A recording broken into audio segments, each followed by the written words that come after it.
Welcome back to the channel, guys. It is me, 8744, and today, guys, I'm going to do a video about Thomas Muller and Kevin De Bruyne.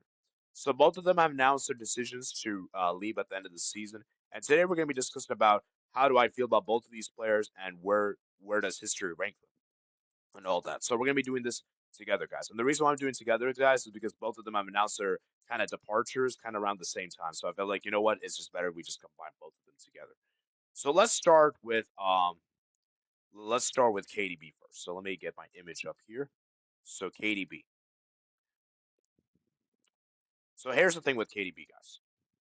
KDB for me is one of Manchester City's best players of all time. When you think of Manchester City over the last couple of years, which player has consistently balled up for Manchester City? KDB. He's been there. He's scored crucial goals. He's scored game-winning goals. He's been that guy. He's been consistent. And what you have to appreciate with KDB is that his consistency is unmatched. Like there's very few Manchester City players that have been as consistent as he. I think the only players that you can maybe make an argument for are Aguero and maybe Vincent Company. Everyone else, though, I don't think has been consistent on a regular day-to-day basis for Manchester City.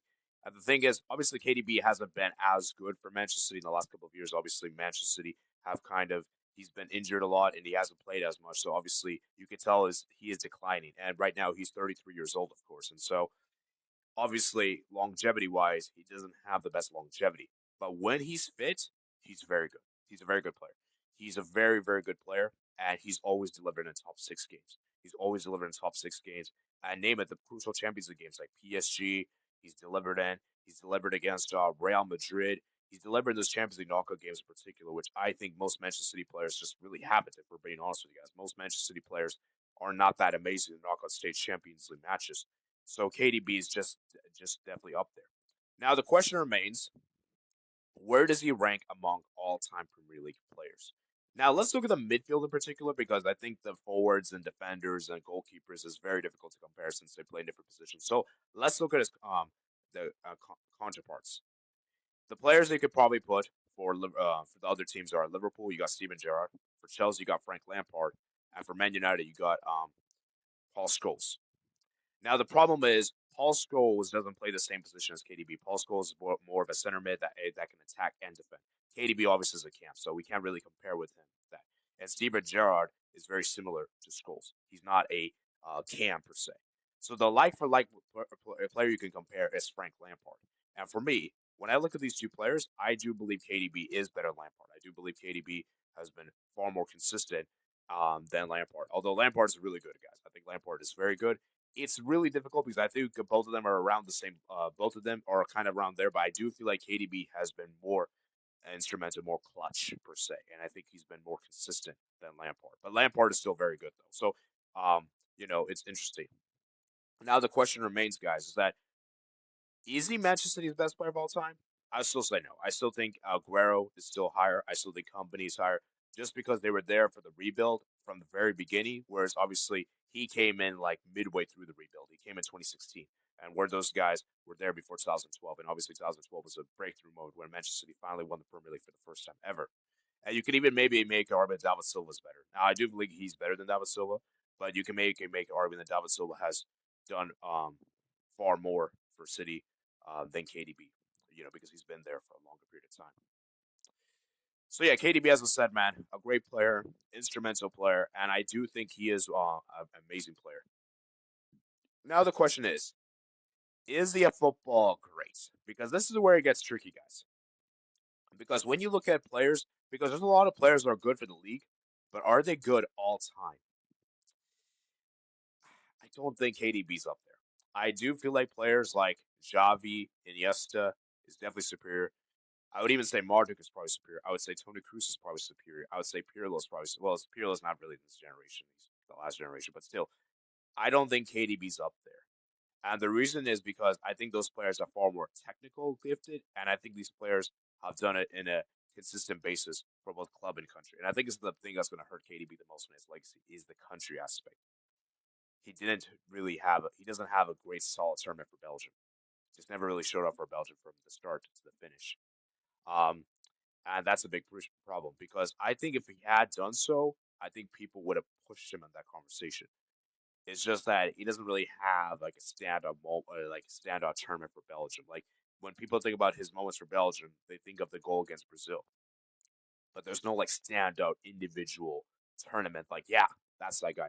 Because for me, I'll be honest with you, most Belgian players don't really have that. But if there's one Belgian player I thought that was really good at World Cup was Eden Hazard, 2018 World Cup. I don't think KDB's had anything like 2018 World Cup for Eden Hazard. So for me, as I said, guys, he's definitely a Premier League great. He's definitely a Manchester City great. He's a Manchester City legend. He's definitely a Premier League great. Premier League legend, I'm not sure about that. I think that's a bit difficult to say. I don't think he's a Premier League legend, in my personal opinion. I do feel like there's players that are better, like Henry's probably Henry's definitely a Premier League legend. I would even say um, Rooney's a Premier League legend. I don't think he's in a legend stratosphere yet. Um, he's definitely a Belgium great. And yeah, so like I said, man, um, enjoy what's next in your career. I hope he goes to a Belgian team. I think that'll be nice for him to go back there. But yeah, as I said, man, that's just my thoughts. Now let's talk about Thomas Muller, guys. Let's talk about Thomas Muller now. So when we look at Thomas Muller, guys, I think people will because for me, guys, I do believe Thomas Muller for me is one of the most underrated players in this century we've had. Underrated players. Because the thing with Thomas Muller, what he provides is both goals and assists, and he's tenacious. He's a hard worker, work race player, and I think he's a very good player in that sense. And remember, he's been at Bayern for so long, you know. And I was really hoping that he would stay as a one man team. Now, obviously, we don't know if he's going to retire in this. We don't know if he's going to retire. Or he's just going to go to another team. I hope he retires because I think he's a essential player, and he's definitely a Bayern legend without doubt. He's one of their best players. He is a German legend as well. I mean, he helped them win a World Cup, and he's got two troubles as well. And I believe Thomas Muller also invented the position of Roydminster.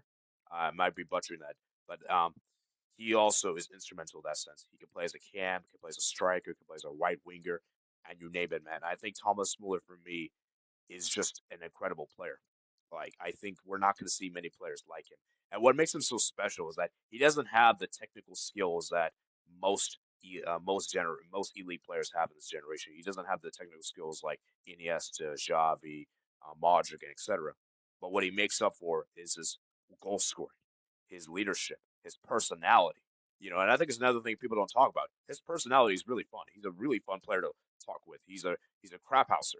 He likes to talk crap, and he backs it up though. And that's the thing. And we all know he loves to score against Barca. He loves to score against Barca. He just always shows up against Barca. And my thing with Thomas Muller is that I think he's a player that we're not going to really appreciate for many years. I think when people look in many years, he's not going to be one that people are going to remember so fondly. Like, non Bayern and non German fans, I don't think are going to watch Muller compilations. I just don't think they will because he doesn't have the technical skills compared to those players. And the issue with Thomas Muller is that he doesn't have any like true iconic moments of him individually or decisive clutch moments. I think the clutch moment would have been obviously if he had scored that Champions League final winning goal in 2012, but we all know Drogba had other plans and said otherwise. So he's definitely up there. And when you talk about German midfielders, I think he's definitely in the conversation of being top 10. I think the only players that can maybe say are better are obviously Lothar Matthäus. He's definitely better. Now Cruz is a bit debatable. Is he a better midfielder than Tony Cruz? Now that's a bit debatable because I do feel like that's you could go either way for there. And the Schweinsteiger, I do think Schweinsteiger is clear of him. And so, like I said, I think Thomas Muller is a great player. He's an instrumental player, a Bayern legend for sure, a Bundesliga legend for sure, a German legend for sure. Is he a football great?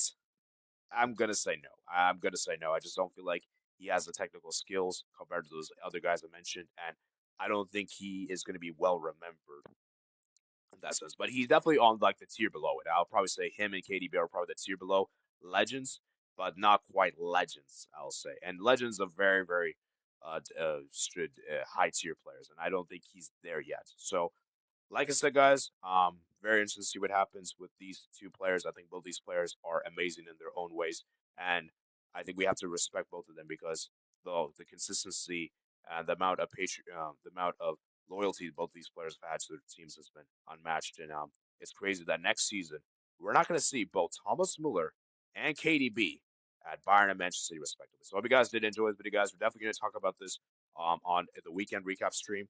And we're definitely going to discuss this a bit, and we're going to have some maybe hopefully get some people to come on and give their say on both these players. So, anyways, hope you guys did enjoy. Remember, guys to like and subscribe, and peace out.